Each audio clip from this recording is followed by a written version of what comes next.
All right, now, as always, to the most important part of today's show. Our guest is Callie Moore. She's the Western Regional Director of MountainTrue. Welcome. Thank you. I so enjoyed when you spoke at Movers and Shakers a month or so ago. I learned a lot, and I thought, oh, she would be a great one to be on the program because you a lot of knowledge. For those folks who are unfamiliar with what is MountainTrue. MountainTrue is a 501c3 nonprofit organization. It's a regional organization that covers 26 counties, which represent all of western North Carolina and then Towns and Union counties in North Georgia. And you may wonder why Towns and Union counties in North Georgia. Well, that's because the headwaters of the Hiwassee River, Brasstown Creek, and Notley River flow. They originate in Georgia, in our mountains here in North Georgia, and they flow north into western North Carolina. And so if we did not cover Towns and Union County, we would be hacking off our headwaters of our major rivers, and that is not a great thing to do. What is the vision or the goal, though, of MountainTrue for someone who's, I know it's water related. Yep. Well, it's partially water related. Okay. So our mission, we champion clean waters, resilient forests, and healthy communities throughout the Southern Blue Ridge, those 26 counties that I just mentioned. And so while clean water is a huge part of the organization, it's really only about a third of wow. what we do, Okay. across the whole region. Now, you're the Western Regional Director. What areas do you cover? I didn't realize 26 counties. That's pretty big. Yeah, people think we're a little organization, but we're not a little organization. We're a big organization. Right. And what is your So- website? Because I went Yeah. on your website, and that gave me an inkling. Y'all have a lot of folks that participate. What's your website? It is MountainTrue, TRUE, MountainTrue, .org. Okay, ORG. MountainTrue.org. If y'all are wanting to go more in depth, I highly recommend it. Very interesting and they do a lot of good work here in our mountains. Yeah, so my office is in Murphy, and we cover 9 counties. So we cover Towns and Union counties in North Okay. Georgia, and then the 7 southwesternmost counties. And so MountainTrue overall is based in Asheville, North Carolina. Okay. And we have 3 regional offices, one of which is ours here in Murphy. And then there's an office in Hendersonville that covers kind of our southern region. And then there's one in Boone that covers the high country. Oh, that's pretty country. How did you get involved? Tell us a little about yourself. Well, so I am originally from Tennessee, but I've been living in this area for 21 years. I'm married a Clay County, North Carolina local, and so, again, I've been here for many years now. Not quite naturalized, but getting there. I don't know that you'll ever become there. I've been here about 20 years, and Packy, he just gave me a shifty look. No, I'm never going to be accepted. I understand that, Packy. Yeah. So my undergraduate degree was from Western Carolina University in Cullowhee, and that's where I kind of fell in love with the mountain region originally. But so the reason why a lot of people haven't heard about MountainTrue is because MountainTrue has been in existence since 1982. Oh, wow. And so it's primarily been in Western North Carolina.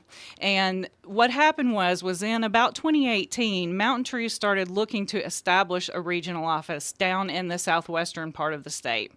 And like I said, clean water was a big portion of their mission, particularly at the local level. A lot of the other programs, the team members are in Asheville. And so they were looking to establish this office and hire a Western Regional Director. Well, at that time, I was the Executive Director for 17 years of the Hiwassee River Watershed Coalition, which was a small local organization, but very effective for 25 years here in Towns and Union counties and Cherokee and Clay counties, the Hiwassee River Watershed. And, you know, we were looking at that and we are like, hey, a lot of our programs are what MountainTrue is looking to do out here. And so after a year-long process, we decided to merge with MountainTrue and become its Western Regional Office. Perfect fit. And so I've been working out here on Lake Chatuge in water quality, which is my background. I have a master's degree in water resources from Indiana University. all this time for 20 years. And so even though MountainTrue is newer, the name Right. MountainTrue is newer, and the power of the larger organization is newer, we've been doing these things for 20 years in this area in the Lake Chatuge watershed. You mentioned only about a third, I think you said, of what all you do. Now, what's an average week or day? Or is there Oh any gosh. average week No, or day? there is no average. And particularly when things crop up like what we're going to talk about later in the show, which is the awful parrot feather. I mean, Right. things are cropping up all the time. And so, from our other program areas, so I coordinate as the regional director, I coordinate all the program areas for my territory. So if a project comes up, let's say the U.S. Forest Service decides that they're going to do a project on a portion of the national forest. Our public lands team is going to review that project and everything. And if there are things that we would like to see improved, we're going to work together. They're going to work together with me to engage people, to submit comments, and to tell the Forest Service, hey, we would like to see, you're going to do this project in this area. Well, there's a trail extension, for example, that we would like to see in this same project area. Or there's a watershed restoration project that we've been trying to get with Trout Unlimited or something. Like comments like that, like when they're working in the area to make the project better. And sometimes it does have to do with the timber harvest portions of projects. We are very much focused on saving existing old growth communities, and sometimes there's proposed logging in those communities, and we're not in favor of that, and so sometimes the comments are more negative than positive, but it's all, trying to, make our public lands be the best that they can be. And so that's just an example, but we would also advocate for a sidewalk project or a greenway project or anything like that that's related to healthy communities. We're going to review big transportation projects to make sure that they're not impacting water quality negatively and those sorts of things. So we're talking a third water, a third maybe Forest, public lands, Public and a lands. third. And habitat restoration goes along with that. We've done a lot of removal of things like kudzu and other non-native invasive plants on local public lands as well. Today's guest is Callie Moore, Western Regional Director of MountainTrue. Briefly, because I really want to get to the hot topic, your events. You have a major event coming up that looked delicious to me. We do. Our major fundraising event of the year is our Watershed Gala. And this year it will again be held at Young Harris College on Thursday, February 29th, Leap Day. On our website, if you go mountaintrue.org and under the events tab, you'll see one that says Watershed Gala, Hiwassee Watershed Gala. You can click on that and see all the information.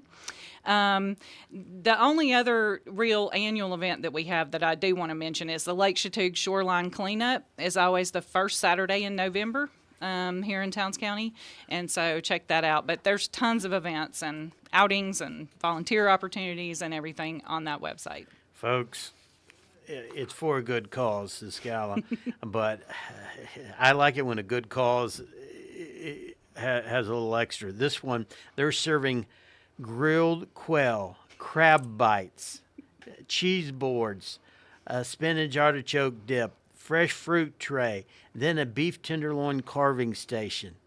Yeah, you can't go wrong. Supporting a good cause, and that sounds like a delicious menu.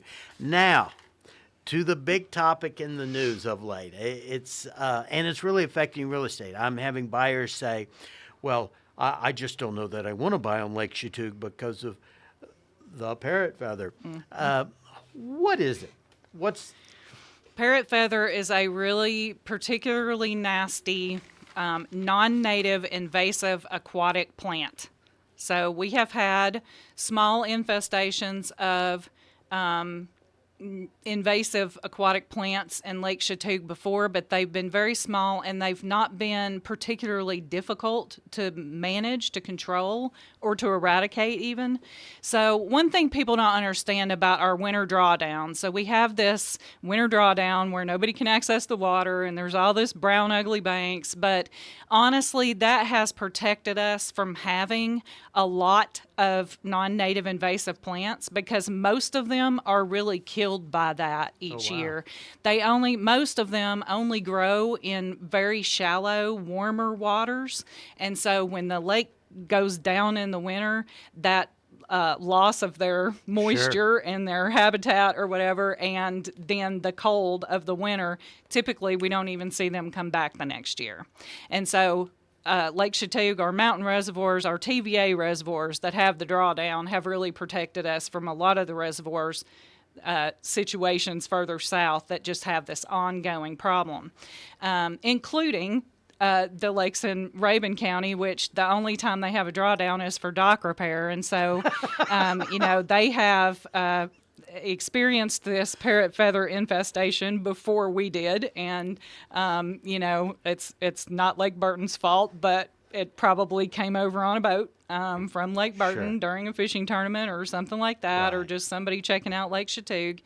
But we've got it now, and I'll tell you what, it's really, it's a nasty beast, and it's really going to take a lot of effort and all of us pulling together to control it. And so I want to just give a big shout out, most of the credit for the plan that I'm about to talk about, to a group of lakeside landowners that are operating under savelakechatuge.org, and that's the website where you can find out all the information about parrot feather and the plans that we have moving forward.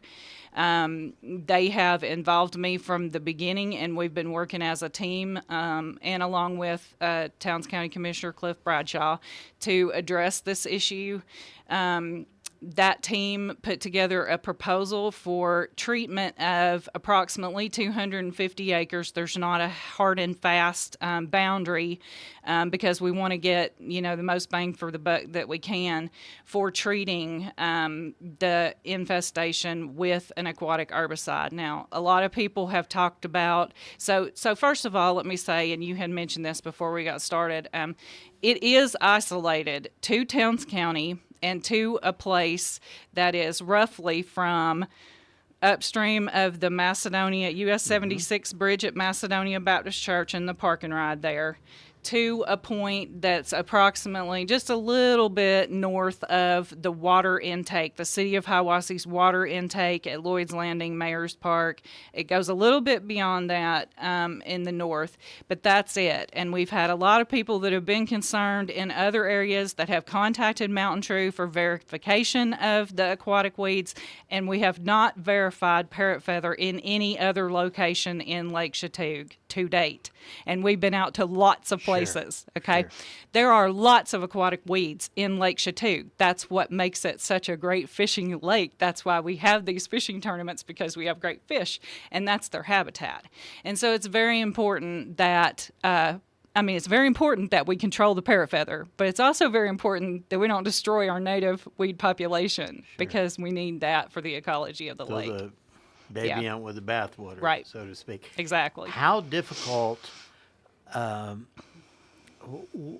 what is the means of controlling it or killing it? Is it an issue of just controlling it now or killing it? What are your thoughts on that? Well, we want to control it for sure, but we do think that it might be possible to eradicate it. It's going to take more than 1 year, but it's important that we get started so that it doesn't spread further. And so that's really been the focus of the savelakechatuge.org team, is just to make sure that we can at least minimize it to the location where it is right now and then begin to kill it.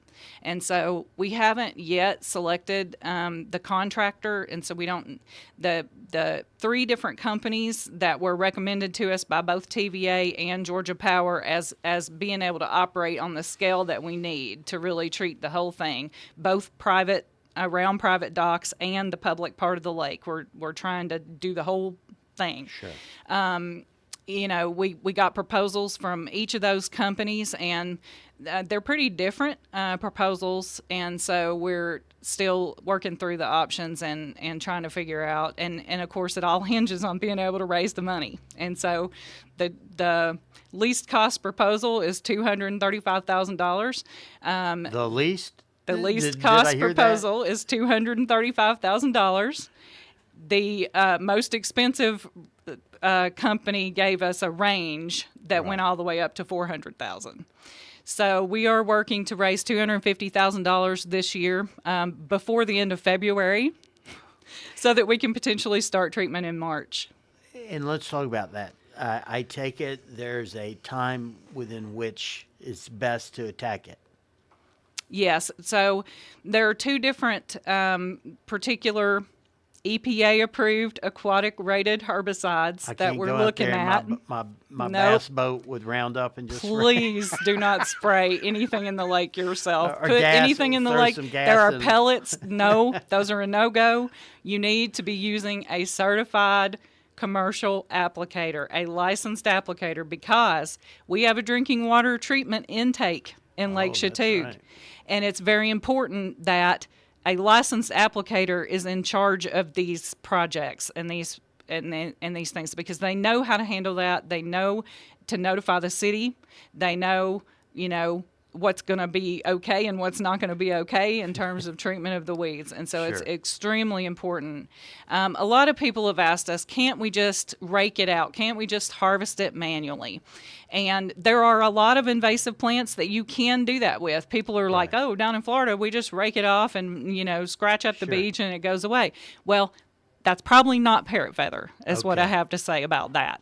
Okay. So there's a lot of different weeds, and parrot feather is very susceptible. Like when it breaks apart, it can totally root a whole new plant. Oh, wow. And it can also, the roots can overwinter in the sediment in the drawdown area and grow a whole new plant.